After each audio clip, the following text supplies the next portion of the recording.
Bab 55. Iya Hani, ini semua anugerah Tuhan, bagaimana jadinya kalau sebuah pernikahan tanpa dihadiri tangis seorang anak? Sepi dan rawan akan perpisahan, kata Kimi, dia memegang tangan Zain dan menaruhnya kembali di perut buncit itu. Sayang, rumah baru kita sudah siap dihuni, ayo kita cek. Apa ada yang masih kurang? Semua perlengkapan kita juga sudah ada. Untuk sementara aku membuat kamar kita ada di lantai bawah, untuk memudahkan kamu beraktivitas dan Bu Wati nanti yang akan menghandle kebutuhan kamu dan twins beraktivitas, kata Zain. Aku ikut apa keputusan kamu Hani, aku yakin apa yang sudah kamu pilih itu yang terbaik untuk kita, ayo bantu aku bangun, jadi tidak sabar mau lihat rumah baru kita, kata Kimi yang agak kesulitan berdiri. Mau kemana? Tanya Zain. Ganti baju dan ambil tas, jawab Kimi.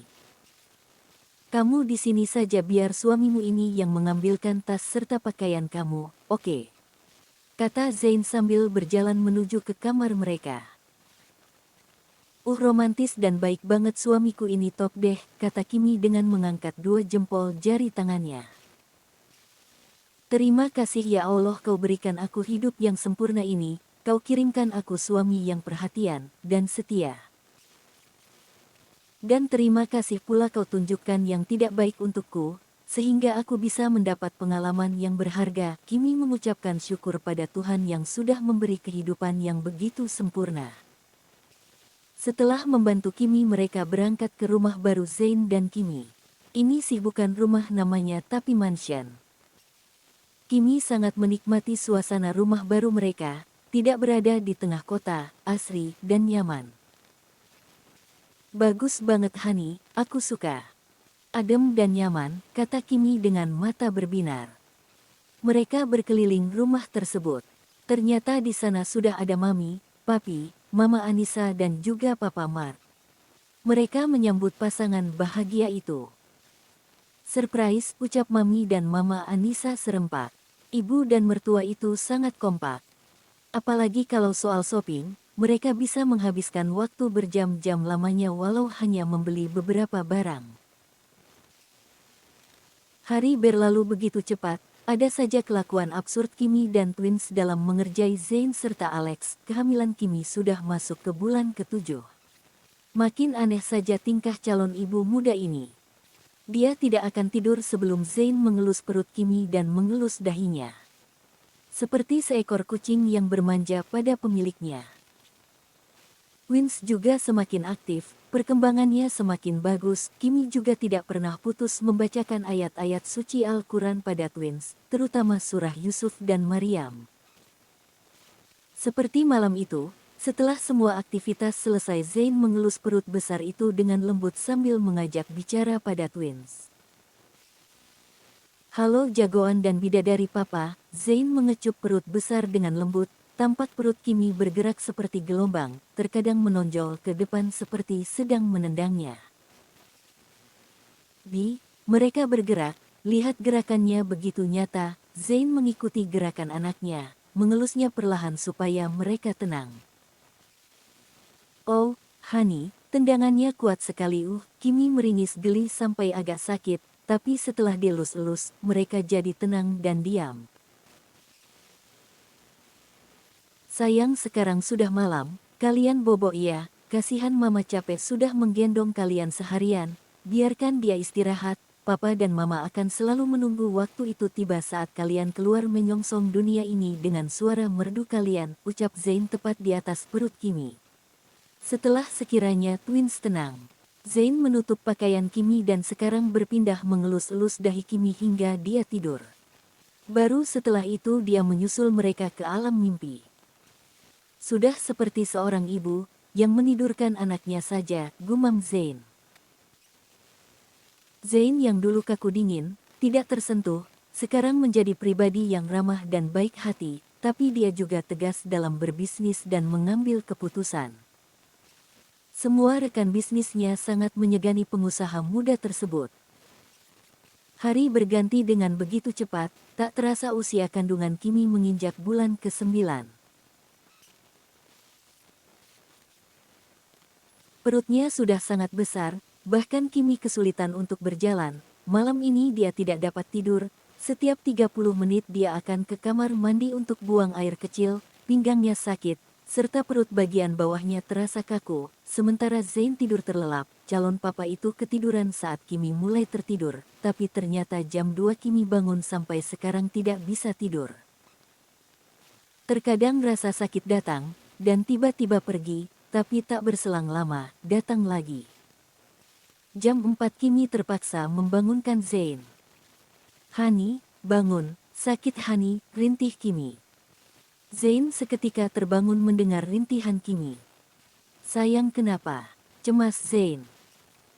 "Perutku, sakit, dan ini sudah sakit banget," ucap Kimi dengan menahan rasa sakit itu. "Apa mungkin sudah waktunya Bi? Dokter Lisa bilang kan bisa maju atau mundur. Ayo kita ke rumah sakit saja." Calon ayah itu langsung beranjak dari tempatnya. Dia menggendong Kimi keluar dari kamar, masih dengan muka bantalnya. Zain tidak peduli lagi dengan penampilannya, yang terpenting sekarang adalah istri dan anaknya. "Mang Doni, siapkan mobil, kita ke rumah sakit sekarang. Bu Wati, tolong siapkan perlengkapan Kimi dan Twins," teriak Zain menggema di mansion itu. Mang Doni yang batu saja bangun segera berlari ke garasi, mengeluarkan mobil untuk majikannya dan segera berangkat ke rumah sakit Pandawa. Dalam perjalanan Zain juga menghubungi Dokter Risa untuk segera ke rumah sakit. "Bu Wati, nanti Bu Wati menyusul dengan Pak Udin, dan hubungi Mama Anissa dan Mami Sania," kata Zain dalam telepon karena Bu Wati sudah ditinggal duluan. "Baik Tuan," ucap Bu Wati. "Mang, cepat Mang, Kimi sudah kesakitan," kata Zain dengan cemas. Bu Wati juga sudah menyusul dengan Bang Udin, dia juga sudah menelpon Mami Sania dan Mama Anissa. "Ah, sakit Hani," tangan Kimi meremas lengan Zain. Calon ayah ini menitikkan air matanya, dia merasa kasihan dengan sang istri. Mobil itu memasuki halaman Rumah Sakit Internasional Pandawa. Di sana perawat segera memapah tubuh Kimi dan dibaringkan ranjang pasien. Dokter Lisa juga sudah datang, mempersiapkan segalanya. Bahkan nanti seandainya Kimi harus operasi, persiapan juga sudah matang. Zain terus mengikuti istrinya sampai ruang bersin. Air ketubannya juga sudah pecah dalam perjalanan. "Tuan, Anda bisa tinggal di dalam, dan memberi dukungan untuk Kimi." Zain mengangguk. Dia tepat berada di atas kepala Kimi, tak henti-hentinya merapalkan doa serta mengecup pucuk kepala Kimi. "Ni, buka kaki Anda lebar, tekuk lututnya, dan tekan pantatnya, jangan diangkat ya panggulnya, akan saya periksa sudah pembukaan berapa," kata Dokter Risa. Kimi mematuhi kata-kata Dokter Risa. Keringat dingin sudah mengalir deras. Rasanya ada sesuatu yang mendorong tubuhnya dari dalam. "Bagus, sudah pembukaan 9, ayo kita persiapan," kata Dokter Lisa pada asistennya. "Ni, ikuti apa yang saya arahkan ya, kalau saya bilang tarik nafas, Anda tarik nafas yang dalam, kalau saya bilang maka buang." Kimi hanya mengangguk, rasa sakit itu semakin menjadi, dia meremas tangan Zain dengan kuat. Kimi sangat pintar, dia terus mengikuti arahan Dokter Risa. "Teriak saja kalau sakit, jangan ditahan," hibur Dokter Risa. "Ah Hani, sakit huhuhu," nafas Kimi memburu. Air mata Zain seakan tidak terbendung, dia juga merasa sakit karena cengkraman Kimi yang kuat, kini rambutnya yang jadi sasaran, rasanya seperti mau lepas dari kepalanya. "Ayo Nyonya, mengejan yang keras. Arg, arg, oek oek, oek." Satu bayi sudah berhasil keluar jenis kelamin wanita, tangisnya melengking memenuhi ruangan, tapi perjuangan Kimi belum berhenti, dia masih berjuang mengeluarkan bayi yang satunya. Bayi laki-laki mereka. Aar. Oek oek oek, selang waktu 10 menit bayi laki-laki yang gembul, putih bersih berhasil Kimi lahirkan. Rasa sakit yang tadi Kimi rasakan lenyap seketika ketika bayi-bayi itu sudah keluar dan menghirup udara dunia ini. Selamat sayang, kamu adalah perempuan terhebat di dunia ini. I love you. Tak hentinya Zain menghujani ciuman-ciuman singkat di wajahnya. Suster membawa bayi perempuan yang sudah dibersihkan ke dekapan Kimi, untuk merasakan kehangatan pelukan ibu untuk pertama kalinya. Barulah Zain mengumandangkan azan pada telinga kanan putrinya dan iqomah di telinga kirinya. Setelah itu baru giliran si gemoy. Bayi laki-laki ini lebih gendut daripada yang perempuan. Mungkin di dalam perut dia lebih menang dari saudaranya, maklum cowok. Suster membawa bayi perempuan keluar ruangan untuk bertemu dengan keluarga besar, dan Zain menggendong si gemoy. Sementara Kimi masih harus bersih-bersih dulu. Zain dengan pede, menggendong anaknya tanpa memperhatikan penampilan dia yang sudah acak-acakan seperti gelandangan. Mama Anissa dan Mami Sania langsung mengambil masing-masing satu dari dua bayi itu sehingga tidak rebutan. Adilkan Zain, buatkan kalian cucu dua sekaligus, jadi tidak akan berebut. Masya Allah bos, lihat dirimu, sudah mirip gelandangan di lampu merah saja, ceplos Alex yang tertawa melihat muka acak adul Zain. Zain langsung memukul asisten gemblongnya itu. Sialan lo, entar kalau lo mengalaminya, lebih parah lagi lo, ucap Zain. Dia tiba-tiba bersujud di depan Mama Anissa.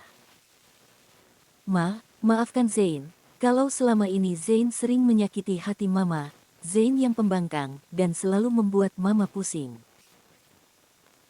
Zain baru tahu pengorbanan terbesar seorang perempuan dalam melahirkan anak-anaknya. Kalian para perempuan memang patut untuk mendapatkan apresiasi itu, ucap Zain dengan penuh haru dan linangan air mata. Anissa menangis mendengar kata-kata putranya itu dan mengelus kepalanya. Iya sayang, yang seorang ibu lakukan hanyalah demi kebahagiaan putra dan putrinya, maka dari itu sayangi dan jangan pernah menyakiti istri dan orang tuamu sayang. Zain mengangguk. Semua yang menyaksikan momen itu sungguh terharu. Siapa nama cucuku ini Zain? Kata Sandi mengalihkan perhatian semuanya. Muhammad Narendra Ibrahim dan Naila Ameira Pratama, kami menyematkan dua marga kalian di belakang nama anak-anak kami, jawab Zain mantap. Narendra artinya penguasa, Naila adalah prestasi atau kesuksesan, semoga mereka akan sukses dan menjadi penguasa seperti nama mereka, Sandi menambahkan. Amin, semua mengamini kata-kata Sandi, dan Narendra si gemoy juga menanggapi dengan suara dan gerakan ta. Lihat si gembul menanggapi omongan kita, sepertinya dia yang akan jahil seperti mamanya, kata Mami Sania. Dan si cantik Naila yang masih tertidur lelap, dia mungkin yang akan mewarisi sikap ayahnya yang dingin dan tegas. Hari berlalu, Twins tumbuh dengan sangat bagus, banyak kasih sayang yang mereka peroleh baik dari papa mama, oma, opa serta paman dan bibinya, tak lupa tante Bunga yang selalu gemes dengan Narendra. Sementara adik Bunga lebih suka bermain dengan Naila yang sama-sama perempuan. Tapi Naila cuma cuek bebek, dia lebih suka sendiri daripada harus beramai-ramai, tidak seperti Narendra yang banyak tingkah dan jahil. Sayang, terima kasih kalian sudah hadir dalam padang pasir yang tandus. Kalian datang menyirami dan memberi beraneka tanaman di sana, sehingga tidak gersang dan tandus, kata Zain sambil memeluk Kimi dari belakang. Kimi sudah hamil lagi anak ketiga mereka.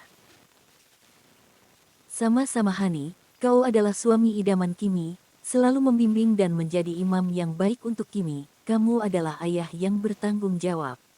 Om Ceoi love you. Itu kata yang selalu aku ucapkan untukmu sayang, jawab Kimi. Love you to my little wife, jawab Zain dengan penuh makna. Tamat.